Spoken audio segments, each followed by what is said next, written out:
Hello. Hello. Hello. Wow, you guys are still here. And I'm glad because this is a controversial topic that we're talking about. Why the music industry needs saving. Or does it? Sorry. Or does it, right? Like, Yeah. and let's actually broach that. We're not just like all about propaganda here, because Goldman Sachs actually recently said, literally a few days ago or last week or something, after nearly 2 decades of disruption, the music industry is undergoing a massive revival. Artists, labels, and publishers are cashing in on the growing popularity of streaming platforms like Spotify and Apple Music, and consumers are signing up for subscriptions like never before. Yep. The music industry is actually doing better than they've done in 20 years. Ghazi, who was up on this stage earlier today, the head of Empire Records, Yeah.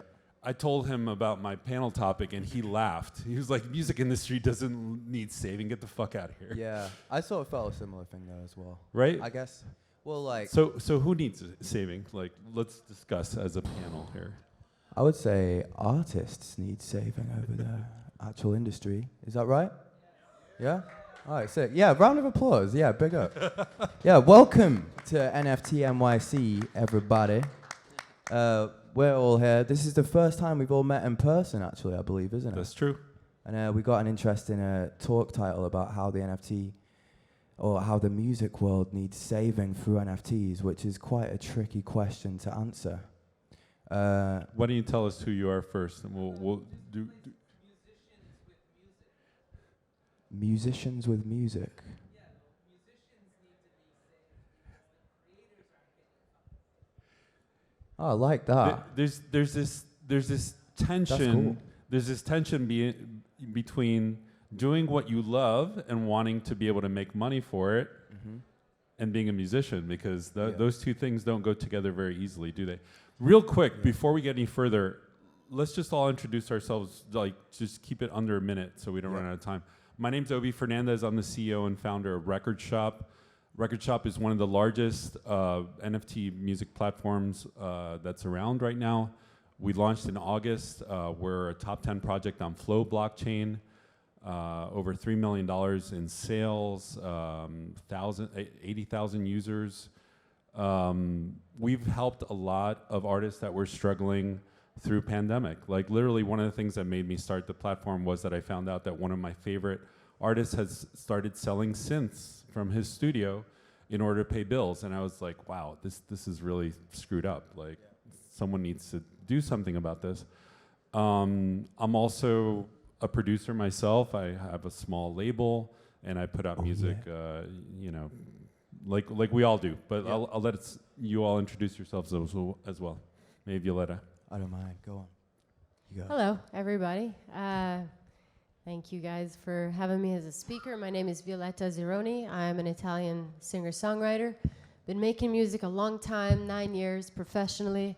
The only job I've ever had was music, and yet couldn't really get to that next level until I found music NFTs about 6 months ago, and made some really good sales. I just sold out a 2,500 pieces music NFT collection called Moonshot, and thank you. Pretty legendary. And I'm currently one of the 5 nominees for the NFT Awards for Best Application of NFTs to the Music Industry. So I'll be shooting to the awards right after this, where I'm performing as well. So music NFTs have definitely saved me.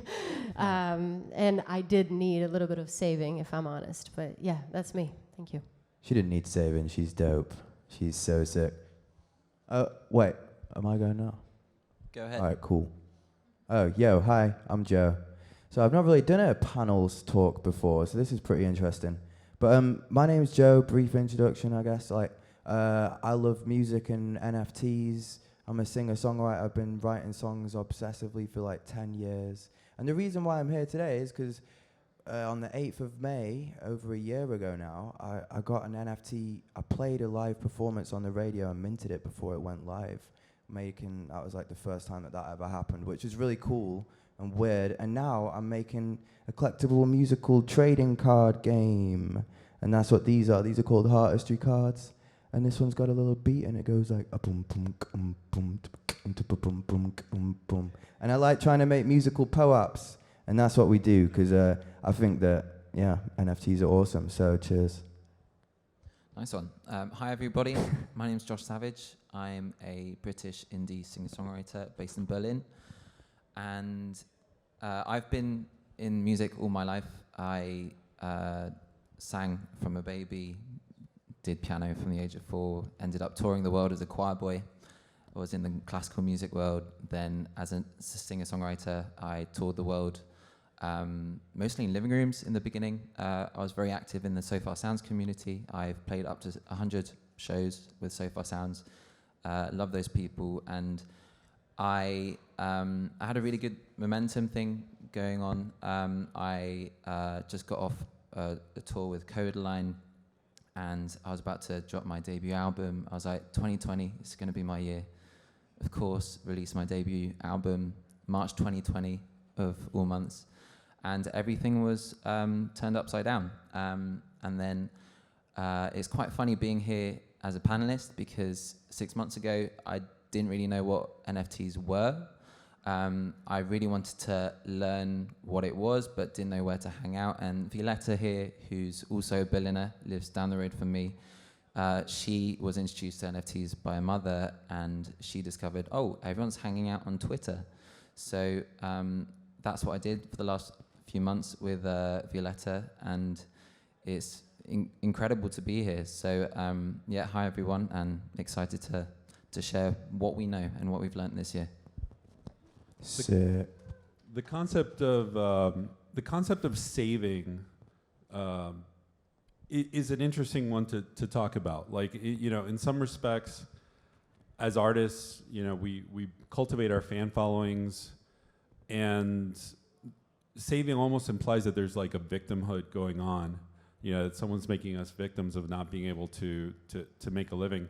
But I see it more as like the odds being stacked against you, right? Like the kinds of challenges that you run into in the industry, given that the industry is stacked with a crushing amount of gatekeeping, right? Yeah. And that the kinds of mechanisms that you need to survive in the attention economy that we all live in, and that we have to acknowledge the existence of, otherwise we lose, are heavily in favor of people that have the money to be able to play that game, right? To get the right publicists, to get the right gigs, to grease the right palms, etc. Like, let's be honest, that's the way the industry works, right? So even though the means of supply, the means of creating music has been democratized to a large extent, like never before. You just think of hip hop. Every country, there's an Albanian hip hop, there's Mexican hip hop. Like pretty much every country in the world has this scene because of that means of production democratizing. But I think it's safe to say that it's becoming more and more difficult to break through, to become a star in the sense of not just being famous for the sake of being famous, but famous enough to like actually put food on the table, right? Has that been your experience as well?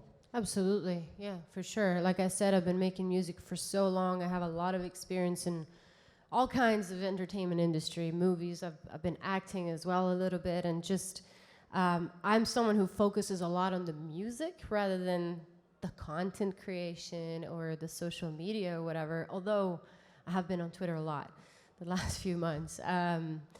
But I almost felt like there's so much noise out there that the music itself doesn't have a place anymore in the music industry. It doesn't matter anymore what kind of music you make. So for me personally, when I started making music NFTs, that was the biggest change, that I could finally make the music I wanted. The person that I work with, Nifty Sax, is right here, from the team that I dropped my collection with. And I remember asking him, what kind of music do I need to make for an NFT? Because usually you have the Spotify song, the live performance song, right? The radio song. So what's the NFT song? And he says, whatever you do when you're at home alone on your couch and you want to relax, do that. Because your most authentic self, right? Exactly. Yeah. So I started doing that, going directly to the people, and now I have 920 music NFT collectors from all over the world. 90% of them are first-time music NFT buyers. And so not only am I making the music that I love, they're loving it. They have a choice, because normally the gatekeepers choose what you listen to as well. You know, it's filtered completely. And I made enough money to survive and reinvest, and they're making money off my NFTs. There's a good resale market for your music because too. they're isn't there? selling. Yes. If I can add to that, I think the music industry itself does not need saving, but the creators do.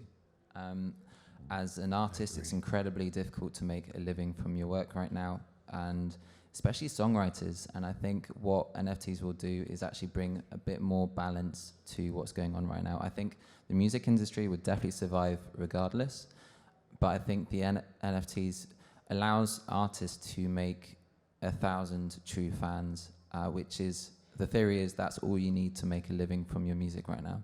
Well, in anything. And yeah, I think when I entered the NFT space, I thought it was incredibly liberating, that there were no rules. You can literally do whatever the fuck you like. And I think this is a really exciting time for the music industry, and will definitely revolutionize many things in the space. So creators need saving. I love that. Yeah. I love it. Yeah, I agree.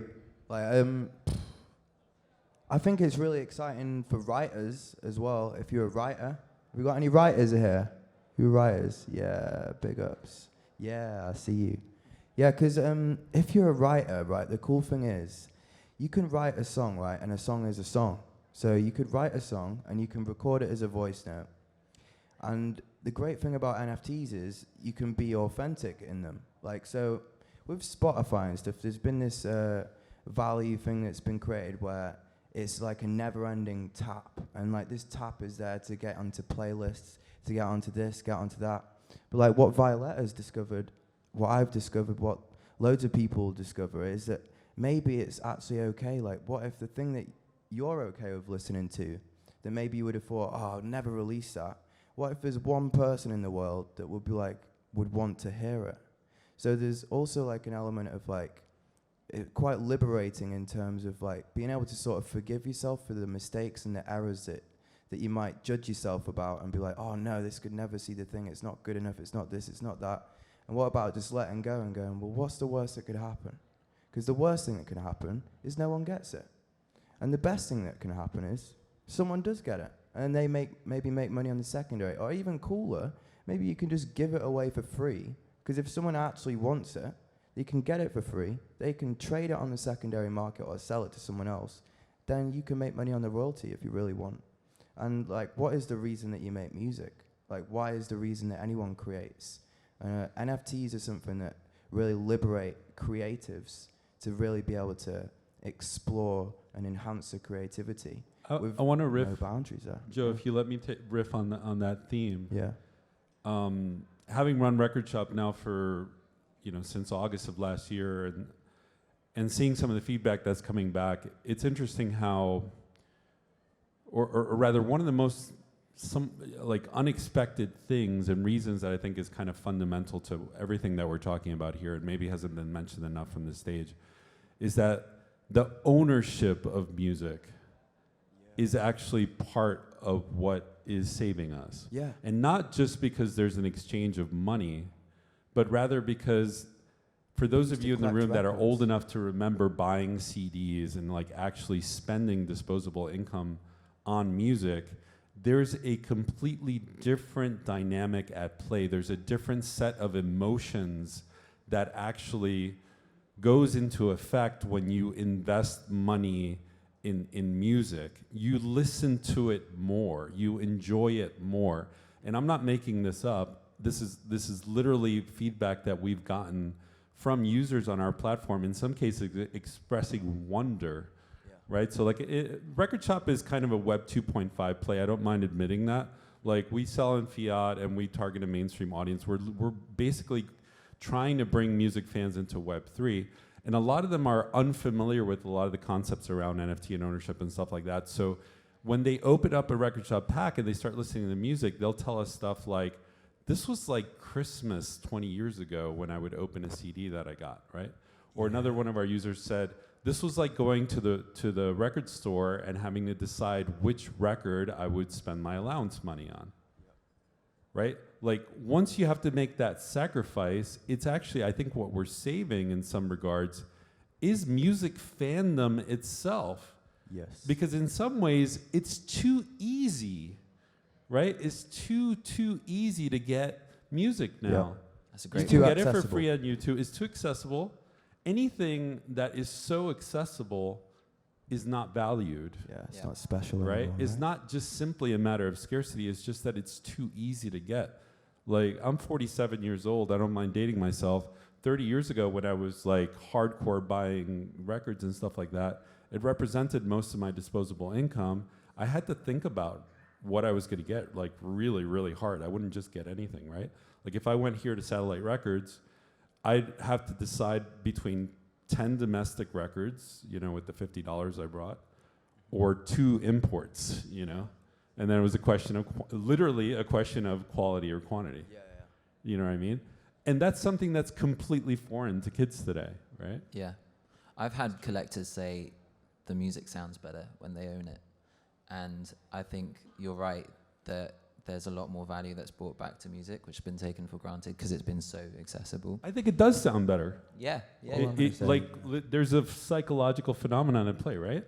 Well, humans like to collect things the same way as humans like to play games as well. That's why gamification is so sick and important. And also, if I can add, I think in the music industry so far, there's been a huge barrier between artist and fan, and artists have been completely idolized and feel like they're not even approachable. I think now in Web3, there's like It's about me and my fans and my collectors, we're working in partnership to grow together, which I've never experienced before, which is incredibly powerful. yeah, because there's like a collective togetherness, really, isn't there, of the people who collect your art and your music, and then by them collecting what you do, then they're also investing into you, and so they want to encourage your journey as much as possible, right? Yeah, it's like someone said to me So- earlier today, like if I buy Tesla stock, I'm gonna let people know that I bought Tesla stock and that I like Tesla and stuff like that, or fill in the blank, right? Whatever it is. You hype up whatever you spent money on, right? Like, well, back in the day, if I bought a CD and I really liked it, I hyped it to my friends, right? Like, I don't feel like there is as much of that anymore, I just agree. in the mainstream. I would also suggest not only do creators need saving, but also I feel like the music lovers need saving, because like I mentioned earlier, the audience does not get to choose what they listen to. They don't. They get fed an algorithm. They think That's they it. choose. They think, but they don't. Whereas with NFTs, they think about it before buying it, right? They have to pay $150 for it. And you know how many people came up to me and said, I'm waiting for payday so that I can buy your NFT. They're not going to paper hand it. You know, they really want it. So I feel like that's what NFTs represent as well, not just for the creators, but for music lovers, or art, for that matter, art lovers, art collectors. I think a little story about that. general theme, and maybe we let this kind of take us out, you know, is that regardless of the technology that is actually leading to this, you know, saving, the point is that we as creators and as innovators need to band together and continue driving a particular agenda. And I don't mind saying it that way. The agenda is that musicians are valuable, music is valuable, giving attention to music, you know, in a concerted fashion, pardon the pun, but, you know, in a dedicated, like, valuing the listening of music is valuable itself. Like, Yes. the music industry in a certain way is destroying itself by moving away from that, right? The TikTokification of music, where everything is reduced down to 30-second clips, you know, is in a lot of ways a like cultural destruction that I think we need to revolt against as musicians. Yeah, because And- people like to collect things, right? We like to have experiences, right? We're having a moment right now. Does that make sense? You're going to So, create like- a POAP for it? Yeah, we could create a pub right now. So Everybody in here, my name is Joe. Thanks for listening to our panel show. Yeah. Right on, And Joe. if you- And see. yeah, thank you all. Thank you, everyone. Thank you. Oh, that's that. We've had such great talent up on this stage. I mean, let's give it up for all the musicians out there, okay?